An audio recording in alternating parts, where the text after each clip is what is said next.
ভীষণই খতরনাক। লাফিয়ে লাফিয়ে লাফিয়ে লাফিয়ে এলো। এবার নাইবা গেলাম দীঘাপুরী, পরন্ত বিকেলের রোদ্দুরে হেলার পিঠে চড়ে এই মোহময়ী সমুদ্র সৈকতে শুধু তোমাকে চাই, তোমায় নিয়ে ঘুরতে চাই, তোমায় নিয়ে দেখতে চাই এই সুন্দর লাবণ্য, এই সুন্দর পাখনা মেলে উড়ে যাওয়া বকগুলোকে বকখালির নিকটে lalganjে।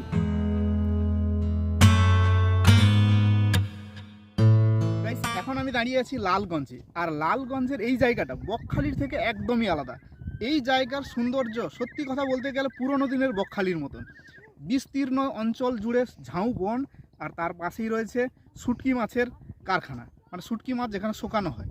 এবং এখান থেকে নৌকো করে শুটকি মাছ বিভিন্ন জায়গায় যায়, বা যেসব ছোট ছোট নৌকো বা ভেলা টাইপের আছে সেগুলো কিন্তু বিভিন্ন ধরনের মাছ ধরে আনে, যেগুলোকে পরে প্রসেসিং করে শুটকি মাছ তৈরি করা হয়। সেই জিনিসটাও কিন্তু এই জায়গায় দেখতে পাবেন। আর দেখুন, খুব সুন্দর বিস্তীর্ণ একটা সমুদ্র সৈকত রয়েছে, যেই সমুদ্র সৈকতে আপনি অনাবিলে দু হাত মেলে ছুটে বেড়াতে পারবেন, এবং তার যে আনন্দ সত্যি পুরনো দিনের বকখালির কথা মনে হয়। সেই জিনিসটা কিন্তু আজকের এই লালগঞ্জে পাবেন, যেই লালগঞ্জ বকখালির একদমই কাছে, একদম নিয়ারেস্ট একটা প্লেস লালগঞ্জ। আমার মনে হয় মৌসুনি আইল্যান্ড এর থেকেও এই জায়গাটার আকর্ষণ দিন দিন বাড়তে শুরু করেছে। এই লালগঞ্জ বর্তমানে একটা ট্রেন্ডিং টপিক হয়ে পড়েছে। তো চলুন আমরা এই লালগঞ্জের বিস্তীর্ণ অঞ্চল ঘুরে দেখি, এবং এখানকার যে সৌন্দর্য সেটাও আপনাদের সামনে তুলে ধরি। আপনারা দেখুন, অবশ্যই ভালো লাগবে।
গাইস, এখানে রাস্তাটা ভীষণই খতরনাক।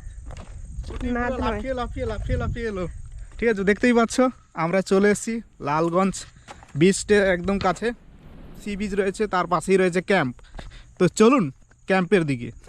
গাইস, চলে এসেছি একদম সি বিচের পাশেই, আর দেখতে পাচ্ছ বিশাল বড় বালির চাঁদ, আর এখানে দেখো ঝাউ বন হয়ে গেছে, আর ওদিকে সারি সারি নৌকো দাঁড়িয়ে, আর আমরা যাচ্ছি। এখানে দেখুন পুরো গ্যাপ গ্যাপ রয়েছে, আর তার মাঝে শুটকি মাছ শুকানো হয়। শিয়ালদা থেকে দীর্ঘ 3 ঘন্টার ট্রেন জার্নি সেরে যখন আপনি এসে পৌঁছবেন এই সমুদ্র সৈকতে, আপনার মনের এবং শারীরিক সমস্ত ক্লান্তি এক নিমেষেই উধাও হয়ে যাবে। কারণ এখানকার এত সুন্দর প্রাকৃতিক পরিবেশ আপনার মনের মধ্যে একটা আলোড়ন সৃষ্টি করবে। নৌকোর মতন এটা কাজ হয়, এটাকে নিয়ে নদীর মধ্যে যাওয়া যায়, আর এটাই রয়েছে হাল। এটা হচ্ছে সেই হাল, এটা টেনে দাঁড় টেনে নদীর মাঝে যাওয়া হয়, এবং এটা দিয়েই মাছ ধরা হয়। নৌকোগুলোর কিন্তু নামগুলো খুব সুন্দর হয়। দেখতে পাচ্ছেন এই যে নৌকো দাঁড়িয়ে আছে, এই নৌকাটাতে কাজ চলছে। এখানে যখন জোয়ার আসে তখন জল কিন্তু এই জায়গায় চলে আসে, মানে এখানে এলে জোয়ারের সময় তো খুব সুন্দরভাবে আপনারা স্নান করতে পারবেন, খুব সুন্দরভাবে স্নান করতে পারবেন। আর এখানে ঢেউটাও কিন্তু প্রচুর প্রচুর বেশি হয়। তাই যেহেতু এখানে প্রচুর শুটকি মাছ তৈরি হয়, বলতে পারেন প্রডিউসিং হাউস বলতে পারেন, মানে এখানেই সবচেয়ে বেশি শুটকি মাছ তৈরি হয়। আর যারা শুটকি মাছ প্রিয়, যাদের খাদ্য, তারা এখানে এলে অনায়াসে অনেক কম দামেই ভালো জিনিসটা নিয়ে যেতে পারবে। দেখতে পাচ্ছেন বিশাল একটা বিস্তীর্ণ অঞ্চল জুড়ে রয়েছে এখানকার এই ফার্ম, যেখানে শুটকি মাছ তৈরি হয়। আর আমার সামনে সারি সারি দিয়ে দাঁড়িয়ে রয়েছে প্রচুর নৌকো। দেখুন আমার পেছনে দেখুন প্রচুর নৌকো রয়েছে, যেটা কিন্তু এই জায়গার সৌন্দর্যকে অনেকটাই বাড়িয়ে দেয়। আর আমি তো বলেছি বিচটাতে আপনারা কিন্তু গাড়ি বাইক নিয়ে অনায়াসে ঘুরতে পারবেন। হয়তো গাড়িটাকে নামাতে পারবেন না, কিন্তু বাইক নিয়ে তো অনায়াসেই এখানে চালিয়ে আসতে পারবেন। এবং দেখুন এখানে দেখুন ভাইরা সাইকেল চালাচ্ছে, আর ওই মাটির মধ্যে সাইকেল চালাতে রীতিমতো কষ্ট হচ্ছে, তবুও কিন্তু এর যে আনন্দ সেটা কিন্তু একদমই আলাদা। আসুন, আসার জন্য একদম সহজ। বকখালি থেকে টোটো বুক করে চলে আসতে পারেন লালগঞ্জ বা লয়ালগঞ্জ, অথবা আপনি 10 মাইল বা জেটি ঘাট থেকে বা কয়লাঘাটা থেকে যে সব স্টপেজ রয়েছে সেগুলো থেকেও অনায়াসে এই জায়গাতে চলে আসতে পারেন টোটো বা বাইক নিয়ে। এবং এখানে দুটো ক্যাম্প রয়েছে, একটা হচ্ছে ভোরের আলো, আর একটা ক্যাম্প রয়েছে এখানে, সেটা হলো ঘরে বাইরে। এই দুটো ক্যাম্প এখানে রয়েছে এবং সেখান থেকে আপনারা বোটে করে এই সুন্দর সমুদ্রতে ঘুরতে পারবেন। এবং মৌসুনিতে যান, বকখালিতে যান, একবার এই জায়গাটা এসে দেখুন এবং আমার এই ভিডিওটা আপনাদের বন্ধুদের মধ্যে শেয়ার করুন, যাতে এই রকম জায়গা আপনারা গ্রুপ করে এসে দেখে যেতে পারেন। আমার মনে হয় বেস্ট জায়গা, best. This is old Bakkhali. আগে যেমন বকখালি ছিল এটাও ঠিক তেমন, আধুনিক বকখালি থেকে সম্পূর্ণ আলাদা। সেই প্রকৃতির ছোঁয়া আপনার প্রাণে লাগবে এবং ঝাউবনের মধ্যে বা এখানকার যে জায়গাগুলোর মধ্যে ঘুরে বেড়াবেন সেই সব ফিলিং, বুঝতে পারছো তো? তাই দেখতে পাচ্ছ এখন আমি এসছি যেখানে শুটকি মাছ তৈরি হয়, মানে শুটকি মাছ শুকানো হয় তার মধ্যে। আর দেখুন এখানে প্রচুর মানুষ কাজ করছেন শুটকি মাছ তৈরির জন্য, সবাই ব্যস্ত। তো দেখুন আমি যে জায়গাটা এসেছি এইরকম এখানে প্রচুর ফার্ম রয়েছে, মানে খুব বড় ধরনের শুটকি মাছ তৈরির জন্য।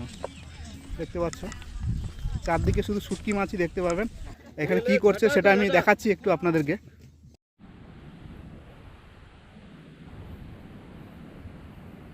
ওই সাইডে ধরে দাঁড় কতগুলো মাছ ঝুলানো আছে দেখছো?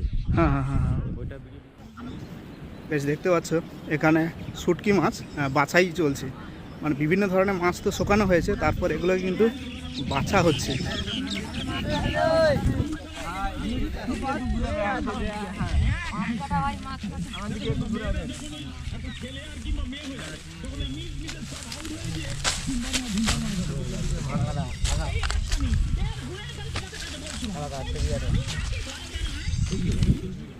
দেখতে পাচ্ছ এখানে পাশে গাজন চলছে, আর সঙ্গে সবাই শুনতে শুনতে একসঙ্গে প্রচুর মানুষ শুটকি মাছ হচ্ছে ওগুলো বাছাই করছে। বিভিন্ন ধরনের মাছ আছে ওদিকে দেখুন।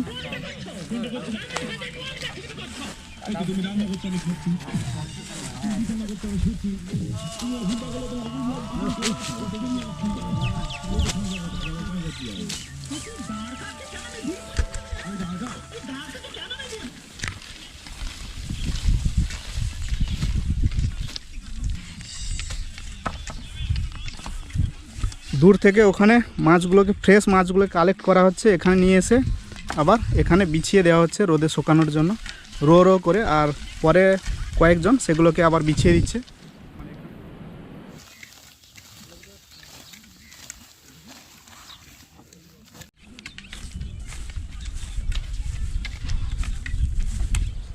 দেখুন একদিক থেকে কতজন একসঙ্গে কাজ করছে, গ্রুপ স্টাডি না গ্রুপ ওয়ার্ক। থাকার জন্য বাড়ি, এগুলোতে সবাই রাতের বেলা থাকে, রেস্ট নেয়। আর দেখতে পাচ্ছেন এখানে প্রচুর কাছি রয়েছে, এগুলো কিন্তু নদীতে নৌকোর জন্য ইউজ করা হয়। আর আমি এখন যে জায়গাটা যাচ্ছি এই জায়গাটা কিন্তু এখানে মাছ কিন্তু ঝোলানো রয়েছে, বিভিন্ন ধরনের মাছ এখানে কিন্তু ঝোলানো রয়েছে। দেখুন এখানে এই যে জায়গাটা রয়েছে এখানে কিন্তু জাল সারাই হয়। এখানে এখন কেউ কাজ করছে না, কিন্তু এখানে সবাই বসে এখানে জাল সারায়। আর দেখুন এইখানে মাছগুলোকে সব শুকানো হয়েছে। দেখতে পাচ্ছ এখানে কিন্তু এই যেগুলো নোংরা, যেগুলো গুঁড়ো ছিল সেগুলোকে ঝাঁটিয়ে পরিষ্কার করা হচ্ছে। আর পুরোটার ভিউ লাস্ট বার একবার দেখে নিন। কেমন লাগলো আজকের ব্লগ অবশ্যই কমেন্ট বক্সে কমেন্ট করে জানান, এবং চ্যানেলের প্রথম হয়ে থাকলে এই ধরনের ব্লগ দেখার জন্য অবশ্যই চ্যানেলটিকে সাবস্ক্রাইব করুন। দেখা হবে আবারও নেক্সট কোনো একটা পর্বে। Take care, bye by.